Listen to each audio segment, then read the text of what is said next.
Hello, hello. Success Coach Amy here with another flaming hot topic from Blaze. Building a life with action, zen, and energy. I am outside in my front patio. It's a little windy, so sorry if you hear a lot of wind actually. It's a nice early Saturday morning. It's it's almost August 1st, but it is a nice cool morning and I am so excited to be outside. I love the cooler weather, looking forward to autumn coming. So I just wanted to come out and talk about kind of like invading your space as a new parent. So when my oldest Dade was 7, I gave birth to my twins. And Devlin and Lillian were 7 weeks premature. Wasn't surprised I went early, but I was a little surprised I went that early. But I was very lucky. I was able to get to the hospital and be there for 5 days. But I had all the right shots and medications to help them grow those last couple of days. So when they were born, they were only 4 pounds each, but they were very, very healthy. Their lungs were good, just a little jaundice. So they stayed in the NICU for a couple weeks, which I had resigned myself to, knowing that's the best thing for them.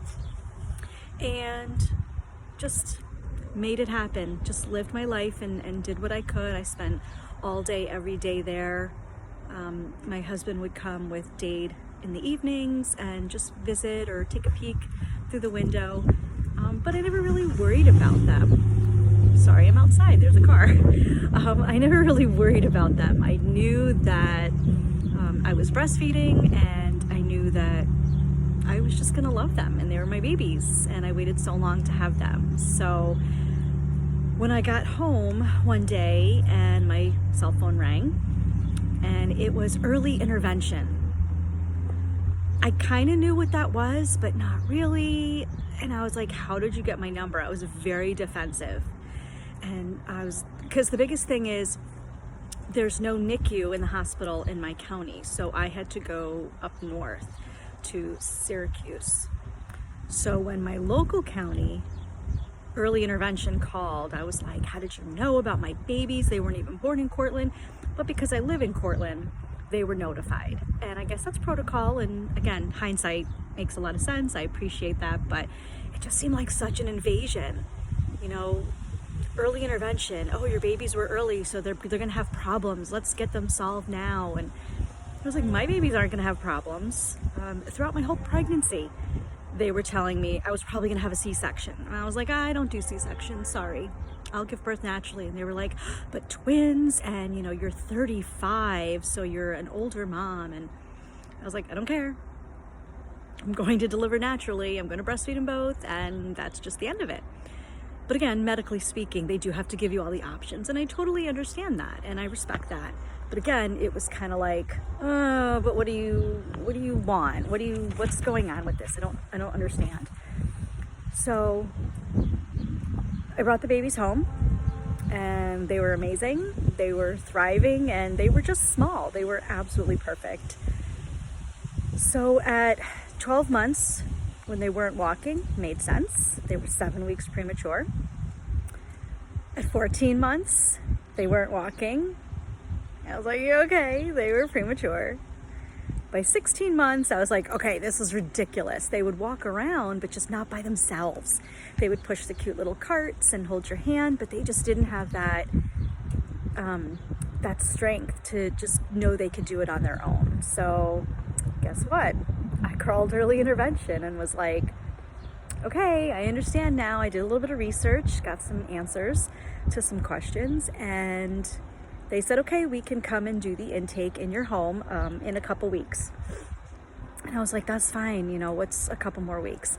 And of course, wouldn't you know, they started walking at 16 and a half months, the week before they were coming to do intake.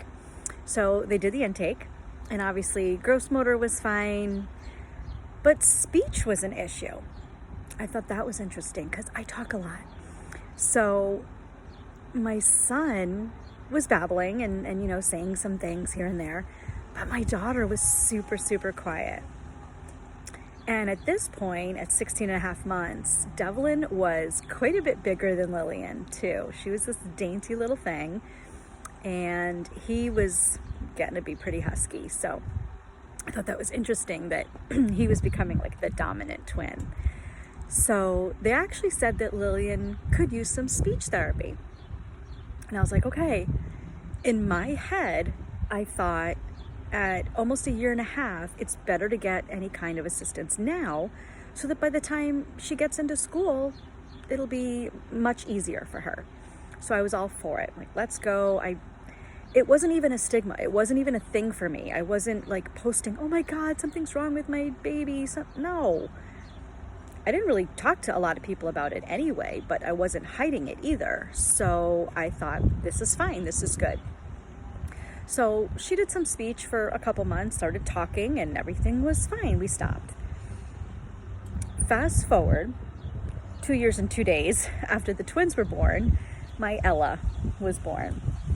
Again, I was 37, so I was an older mom. Pregnancy was great. She was the only one that went full term. Breastfed perfectly, was sleeping perfectly. She was like she was just an angel. She was such an easy baby. 15 months, she's not walking. 17 months, she's not walking. I'm like, ooh, you are just like your father. You are stubborn. She started walking at 19 months old. And again, she could do it. She just didn't want to. She also used to do this scoot on her butt. She crawled, but not a lot. She used to just sit on her butt and kind of scoot around everywhere. It was destroying her diaper. She had holes in her shorts and pants. It was adorable, and everybody knew her as the scooter, and it was just awesome. But at one point, it was kind of like, okay, enough with the scooting, let's get going. Didn't really think of calling early intervention for her, which is kind of interesting because I had my experience with them with the twins. Something was just different with Ella, though. I don't know. I felt like fourth child syndrome. I needed to give her a little more time. And then it's like, okay, I gave her another month. Do we give her yet another month? Another month? She finally started walking. The pediatrician saw her at 18 months and was like, she can walk fine while you're holding your hand. She's just not ready to let go. And I was like, okay, my last baby, that's okay. Breastfed her till the week before her second birthday. And so now she's finally walking. And she's babbling, but again, with 3 older siblings who don't stop talking, she wasn't really saying much. So again, let it go, let it go. She was the only child who went into daycare. And we always called it school because she was learning.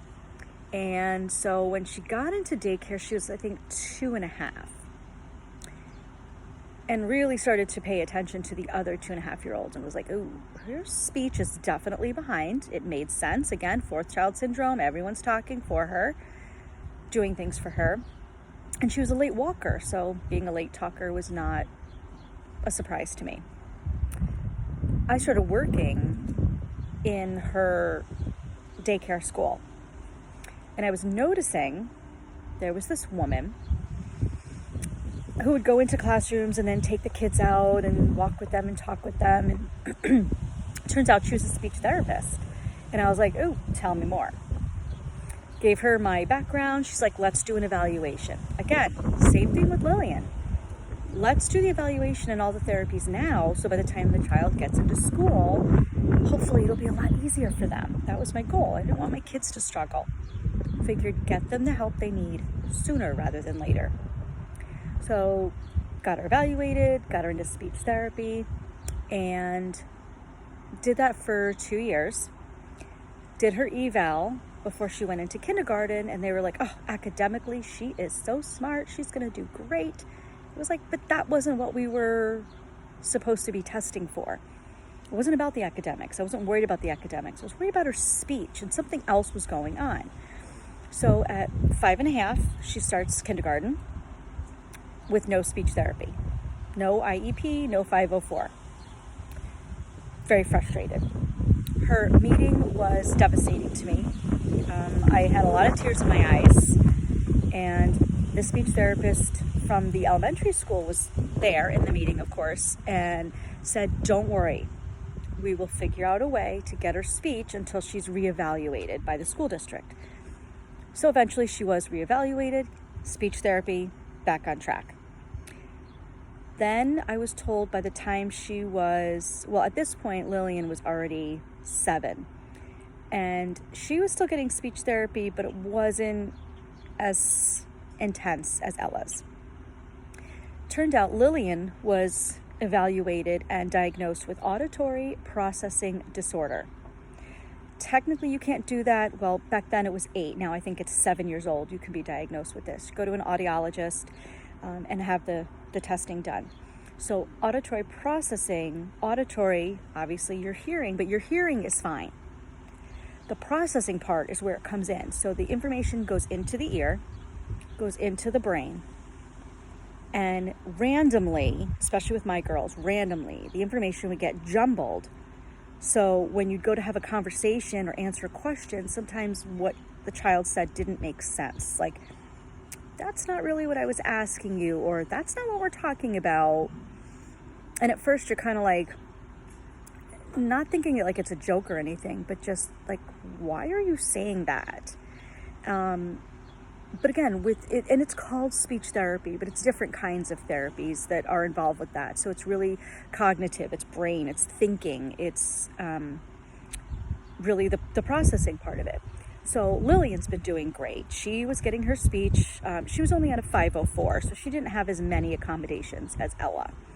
Ella has quite a few accommodations, and they're pretty basic though. Repeating directions, writing them down, making sure that they're written correctly. Extra time for testing, possible other rooms for testing, so she has a little bit more quiet and she can focus. Ella's been doing great, except throughout elementary school I kept saying there's something else, but I'm not any kind of therapist, I'm not an evaluator, I don't have that background in special education, but I knew something was going on. Something else was struggling in her brain. I couldn't put my finger on it. And no one really offered any ideas or options. So finally, in the beginning of the pandemic, I finally was like, okay, I've heard of this place in Syracuse, half an hour north, and so I'm gonna get her on the list. And I'd heard they'd had like maybe a 4-month waiting list. Yeah, during the pandemic, it was a 10-month waiting list. Just finished the entire process a couple weeks ago. 16 months total. 10 months to wait, 2 different Zoom sessions to do the intake, then 2 different sessions to do the actual eval, and another session to get the diagnosis. So the one diagnosis that Ella has that I'm putting out there, she has generalized anxiety disorder and an unspecified mood disorder, which those are basic. I kind of knew those. I have generalized anxiety disorder. It's pretty basic. I'm sure millions of people have one or both of these that kind of go together. But the third diagnosis was autism spectrum disorder level 1. And I kind of knew this for years. I wasn't concerned about the diagnosis. I wanted her to get the help now. She's going into 8th grade. She's 13. I don't want her to struggle. High school is going to be really tough for her. Again, academically, she's doing well, but it's socializing, it's the confidence. Those are huge life skills. And it's hard for mommy to teach her because I know what I want her to do and say and how to act, but it's got to come from her brain. So she's going to start her counseling therapies, her groups. And of course, she's a little nervous about going to these groups. And I said, oh my gosh, Ella, everyone in the group is going through the same thing you are. They don't want to go. They're nervous, they're anxious, they're concerned. It's really hard to explain to her that everyone in the group is there for the same reason. So she'll be starting those in a couple weeks. And I do my parent piece, which is just a half-hour Zoom a week, just to kind of let me know what's going on in the group. She'll get a one-on-one soon. Unfortunately, there's a waiting list, But at least she'll start the group soon, and I'll start my parent group. So I'm really excited about that. And then I'm going to start really putting it out there that I'm getting help. My daughter's getting help. Our family's going to learn what's going on. This is so common, especially with autism spectrum disorder, ASD. I do use a lot of acronyms, sorry. So with ASD, it's huge. I mean, level 1 is just minimal support. It's just, again, some accommodations when she gets into high school, when she's potentially going to college or getting a job, doing applications and loans and all that kind of stuff that just doesn't come easy to someone in her position. That's all. Just need extra support. And that's what parents are for. That's what our village is for. The grandparents and the siblings and the pediatrician and everyone in her life is here to support her. And she doesn't quite get that yet because she's just still young, and that makes sense. She doesn't get it yet. But that's part of me as her mom, being her advocate and being her support, and having everyone else around her just love her and support her and be understanding and patient. And that's really, really, really hard for a lot of family members. But that's what we need to do. We need to support, and we need to just get everyone to understand that it's okay at whatever age in your life you're at that you get a diagnosis. Because to me, getting a diagnosis just makes it official to go through my insurance company to help get stuff paid for. Whether it's nutrition or therapies or just different accommodations, it's just a means to an end. That's all it is. Almost everyone on the planet these days has a diagnosis of something. My gosh, we're just still coming out of a 2.5-year pandemic. And the world wasn't great before that. We are so lacking in mental health support. Our education system is not supportive of our teachers and our staff, let alone the children and the families. Communities are still falling apart. So again, I just say things weren't great before, but the pandemic just made everything worse. We're so much slower. We're so much further behind. And it's really sad, not just for my generation. I'm 50. But my kids' generations, they're 13 to 20, almost 23 years old. They need a lot of help. They're growing up in a completely different kind of society. And it's not always bad, but it's definitely not great. We still need to help them. We need to help each other. And again, getting a diagnosis of anything just makes you a stronger person because you're willing to put it out there and get any kind of help that you can. And that's what we need. We need to just support each other and get the help and just better ourselves, better each other, better ourselves as a family, community. So get a diagnosis, call your insurance company. If you don't have insurance, that I can't give you any advice on. You're going to have to Google that one. But there is help out there. And that's the biggest thing. Get the help sooner rather than later. It will be great. And guess what? It'll help you create health, wealth, happiness, and freedom. So until next time, take care.